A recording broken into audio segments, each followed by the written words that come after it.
Hello, my friends. Thank you for joining us. It is good to be with you. Hello, Susanna. Hi, Abram. So today we will be discussing self-healing. Can the body heal itself? Part 2. I will hand it right over to Susanna and she will take it away. Thank you. I have some questions written down that I want to ask Abram, but I wanted to preface all of this and the self-healing that the body, the natural state of the body is health. Now, we are living in a system that supports illness and does not support health. Our medical system is run by corporations now. You'd be very lucky to find a doctor that would come to the house, if ever. We don't support health. We support illness. So we're working within that framework. We have, as Abram had mentioned, we have people telling us how to feel and what we're going to get. If you watch any of the pharmaceutical advertisements, down at the bottom, they're required to say every side effect that is possible with taking that medication. And what that is doing is just feeding into you everything that's possible that could go wrong with taking that medication. There's a lot of fear that we're just annihilated with. I mean, we get fear from every area, and fear about getting this, fear about this. We have families who they may have generations of heart disease or breast cancer, and it verbally gets passed on generation to generation. This is what our genetics are, and you're most likely going to get it. Just because someone else had that experience doesn't mean that you need to have that experience. Genetics play an important role, but so does the environment, our beliefs, our lifestyles.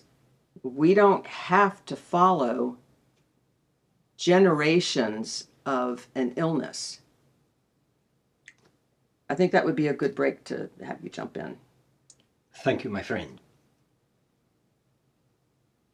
If medications were created body by body, not for the masses, one pill for the masses, one pill body by body, there would be much less side effects, if any. Medical people do not focus, some might, but most do not focus on the individual body. They take a patient and they base that patient on other patients that they had, have, or will have. Most of them, not all of them, most of the doctors do that. Just because your parent or parents or grandparents had health issues, no, does not mean that you will have those health issues. And yes, it depends upon your belief and your environment, your lifestyle, your lifestyle. And in many cases, lifestyle means more than your beliefs. So you are eating a high-fat diet. Changing your diet is changing your environment, your beliefs, your lifestyle, your reality. It changes everything. You smoke cigarettes. If you want to quit smoking cigarettes and you decide to quit smoking cigarettes, that changes your environment, your body, your reality, your beliefs, and everything else. Every time you make any type of change, no matter what it might be, health or otherwise, you change your environment, your beliefs, and your reality. And because things are always changing, you might want to consider opening yourself up to the probability of change, and that things are always changing, and that you are always changing. No matter if you believe that, understand that, acknowledge that, or not. And many people fight that change. They don't want to change. They want to stay the same. So they stay with the same state of health or illness, eating the foods that are not the best for the human body, let me put it that way. Ingesting things that are not really beneficial to health. And so they go throughout their life the same old way, doing the same thing over and over again, having the same results over and over again. I don't feel good today. I feel slow. I feel sluggish. I am gaining too much weight. Why? What is this all about? What can I do about it? I don't know if I want to do anything about it because I am satisfied with the way things are and the way I am. So that is the story with those people. And there are many people like that. And it is probably all right to say good for them because they are happy being that way. And many people are happy creating illness. Many people. Because illness gives them identity and attention and a purpose in being alive on your planet Earth. And that purpose is up to them. They find value in having illness and recreating illness of all kinds. They find value in doing that. So it is probably all right to say good for them. They are happy in doing what they are doing. Do they have to stay that way? Well, that would be up to them. I cannot judge them. I can only allow them to do what they need to do, what they want to do.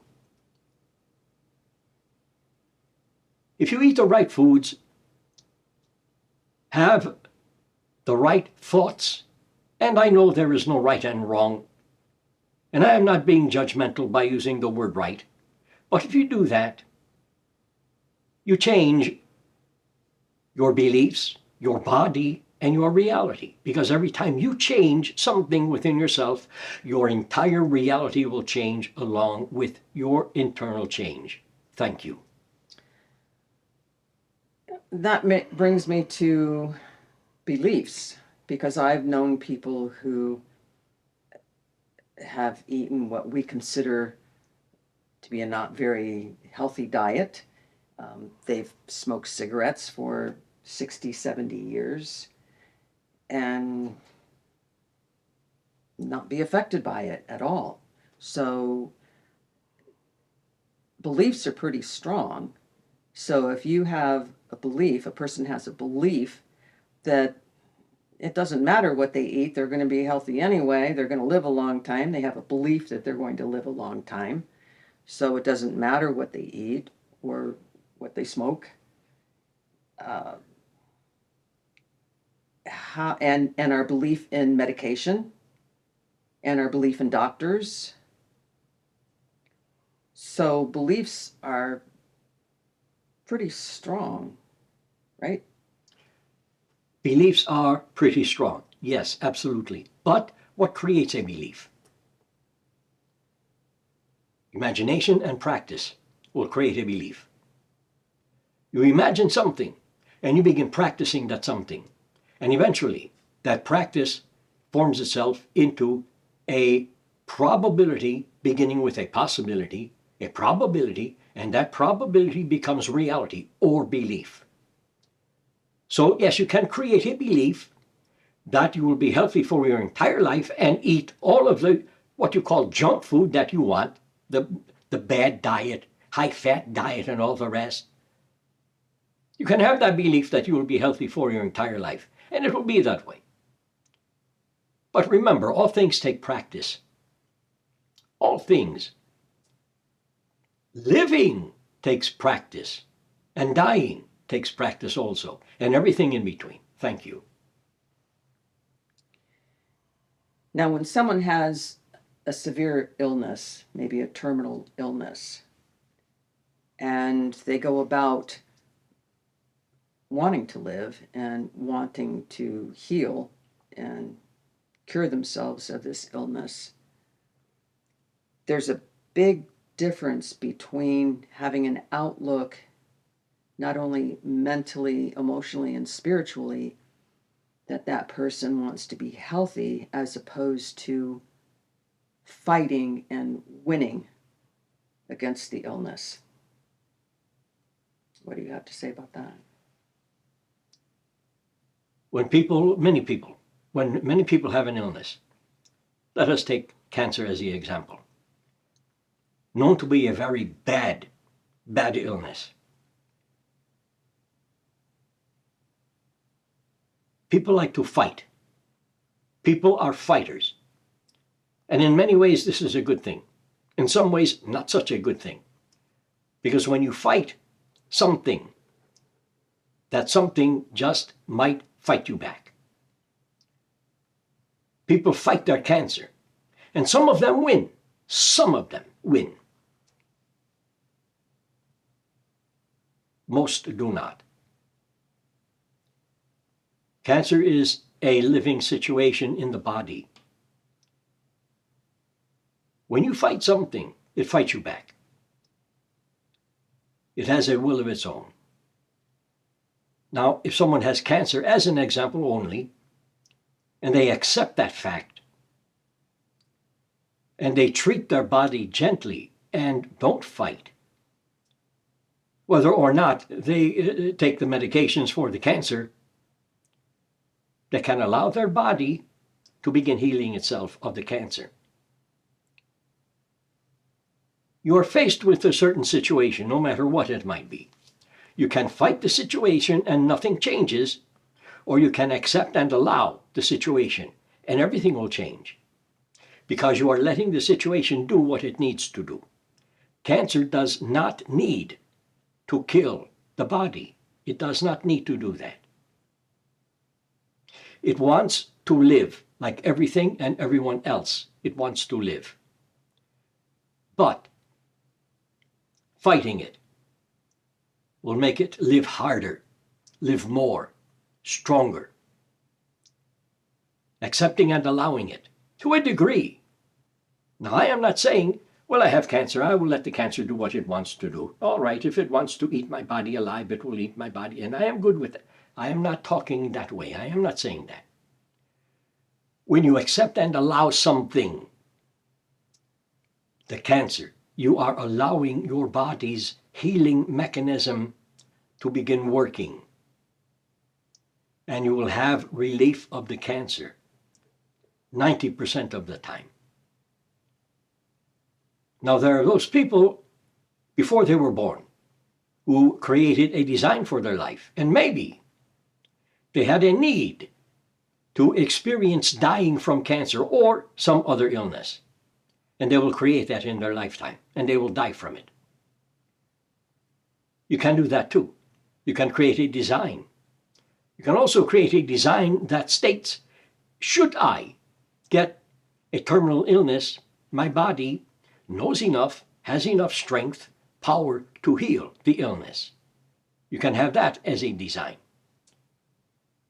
As you can design yourself to be a proficient artist, musician, writer, and everything else. Everything is up to you in life.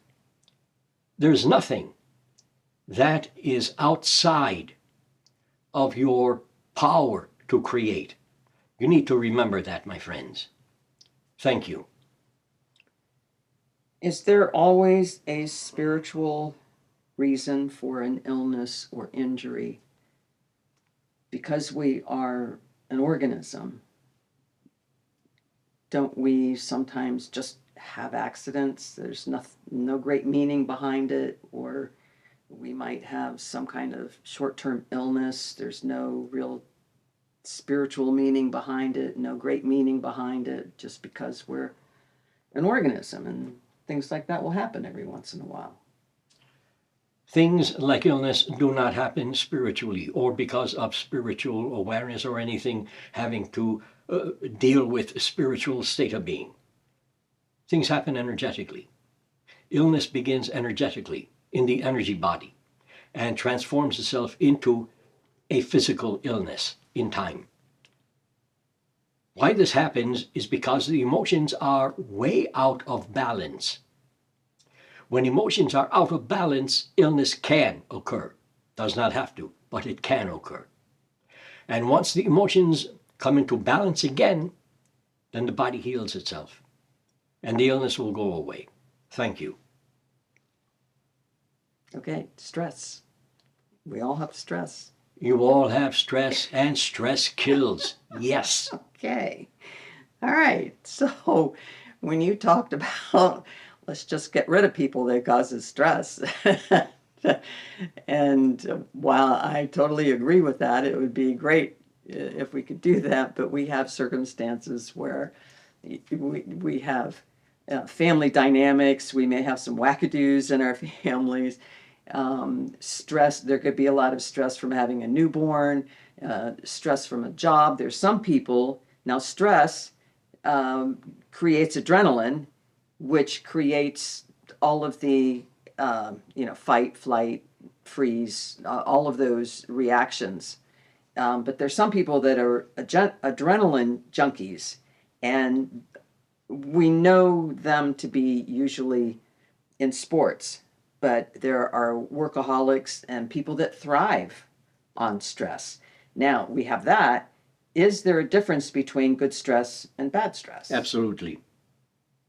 Is it because some people say that the body can't tell the difference between the stress? Stress is stress. The body always tells a difference between the bad stress and the good stress. Now, first of all, I don't care what the family is, whose family it is. Every family has a wackadoo or two involved in the family dynamic. This is the way life is. Now, let us think about if you are in a family and you are dealing with a wackadoo and you need to get rid of the wackadoo because the wackadoo is creating stress for you and you want to get rid of that individual, you might not be able to. So the best thing to do is understand that the person is just a simple plain wackadoo and let the person be what he or she needs to be. You, in a sense, let me put it this way, mind your own business and you tend to yourself. Don't tend to the wackadoo in your family. And every family has one or two or a few of those type people. Let me put it that way, type people. I'm laughing so hard I'm tearing up. You might have bad stress in your body. That type of stress makes you tired. You are feeling lethargic, cannot be creative. You get illness upon illness after illness upon illness and so on and so on. Or you can have good stress. Things that excite you will cause good stress. This is what you want, the good stress. The good stress allows you to be more creative, allows you to enjoy your life, allows you to have the things that you want to have, but when you want something, don't want, because you will always want it, because want keeps it from you. So have it. Have it in your imagination, have it in your energy body, and if there's something that you, want, then draw the energy of that something to you. Let the energy reside within you. Kind of become it. And when you become it, it will manifest for you. So you can manifest bad stress if you need that for your identity, and many people do, or you can attract the energy of good stress and begin enjoying things all over again and for the rest of your lifetime. Identity is a big thing in you physical human beings, and many things will add to and create, recreate, or change your identity. Bad stress. Many people thrive on bad stress. It gives them purpose. They complain about everything. Bad stress. And they're tired all the time, tired, and don't feel like doing anything. But boy, are they happy being that way. Thank you. Okay. So on emotions, and you were talking about changing emotions and giving ourselves a time limit if we're angry about something, to give ourselves a time limit to be angry. Sometimes that works for me, sometimes it doesn't. Sometimes I'm angry for a while. Sometimes it comes and goes. Sometimes if I place distance between myself and the other person, I start to feel better, but then when they come back around again, it all gets ginned up again. I'm a huge proponent of feeling and expressing our emotions. We can have negative thoughts and feelings about a situation, about a person, but after we process all of those feelings, then we have a choice of, and I'm talking within ourselves, not lashing out. Then once we go through emotions, our own emotions, and everybody processes their emotions in a different way. But understanding our emotions and why we're feeling that way, why we are having that kind of reaction to another person, because nobody can make us feel any certain way.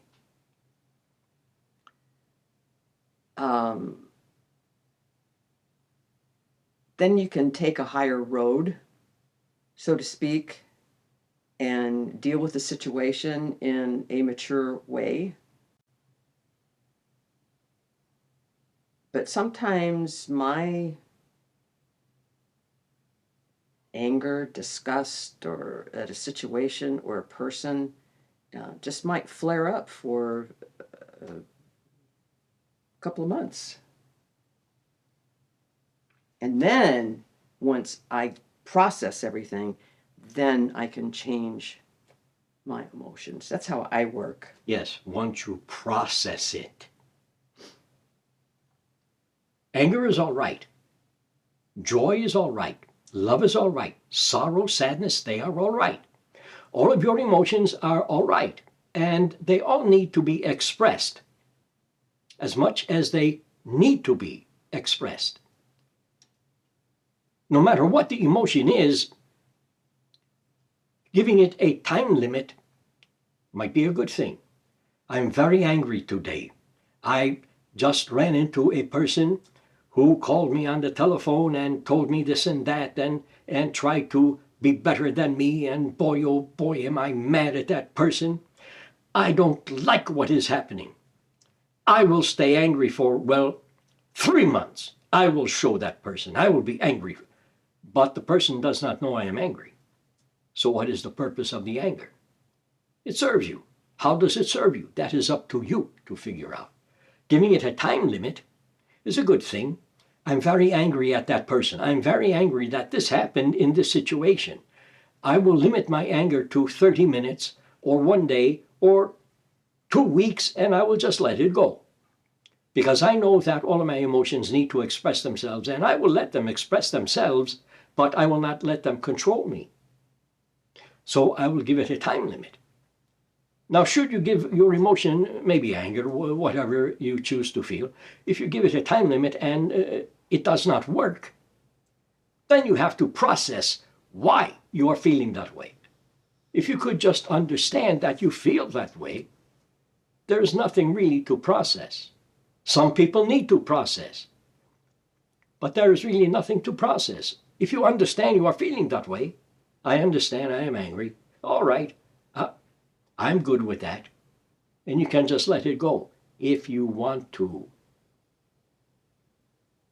If you want to. Thank you. another guideline that I go through when I'm having emotions, strong emotions, whether it's anger, um, whether I have felt like I've been insulted or treated badly, um, especially recently. I can't go into it, but basically discriminated because of my age. And it was basically told to me that my life wasn't as worthwhile as someone younger.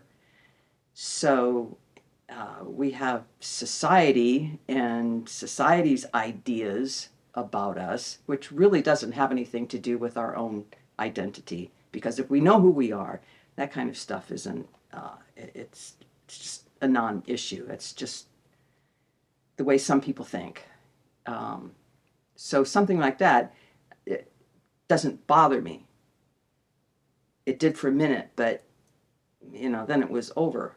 But people, it seems like the more that I have invested in a relationship, the more that I care about someone, and something goes awry, the more I have to look at it from all kinds of different angles. Now, when that comes to a point of it not being healthy for me, which I have learned that skill throughout my lifetime, is to recognize when something is not healthy for me, then it's much easier to let it go. Because, There is no because.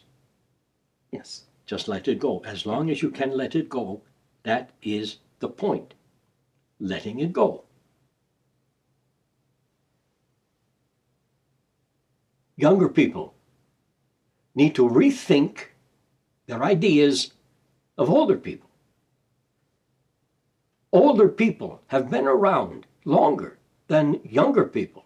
And maybe, just maybe, older people know things that younger people do not yet know. So people should not take advantage of, belittle, or try to dismantle in any way older people just because they are older. Age is nothing more than a number. Remember that. It is all about how you feel inside. And many people do feel old. Well, at our age, we have to, take more naps and do things slowly because, we are getting old. Everything is a game. I've said that many times. Life is a game. Just play it all as a game. And when you do, usually you will win. No big thing in that. People go through rituals with their emotions, how they feel about themselves, how they feel about other people, younger people, older people, rituals. The only ritual that there is finding the emotions that don't work for you anymore and just let them go. Just let them go. And it might be hard to do that, but once you begin doing it, it gets easier and easier and easier and easier. Just like any other change you cause in your life. Begin to change. Every time you change, it gets easier. The next time, easier. Thank you. and it all comes down to how you feel about yourself, how you love yourself, your self-esteem, your self-worth, everything, your identity, everything about you. This is why we believe so much in allowing yourself and loving yourself and being who you are. And it doesn't matter what society or anybody else thinks of you. It all depends on what you think of yourself. Everyone will think something about you. Something good, something not so good. So what? That's right. So what? Let them. Yeah.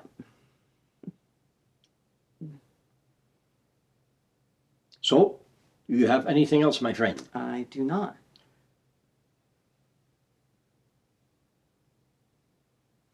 You are living in a reality of change. Your reality is change, and it is imagination. You can say it is really not real. It is an illusion. Illusion is imagination. If there's something you want or need to change, imagine it changing. Maybe a health problem, as you call it. I call it a creative experience. Because everything is just a creative experience.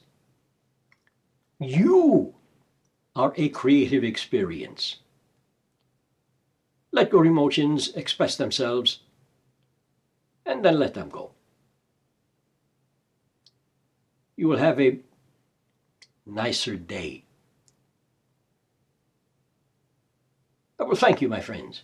I've enjoyed being with you. Susanna, thank you. Thank you, Abram. Thank you, everyone. Enjoy your day, and we will see you again. Thank you again.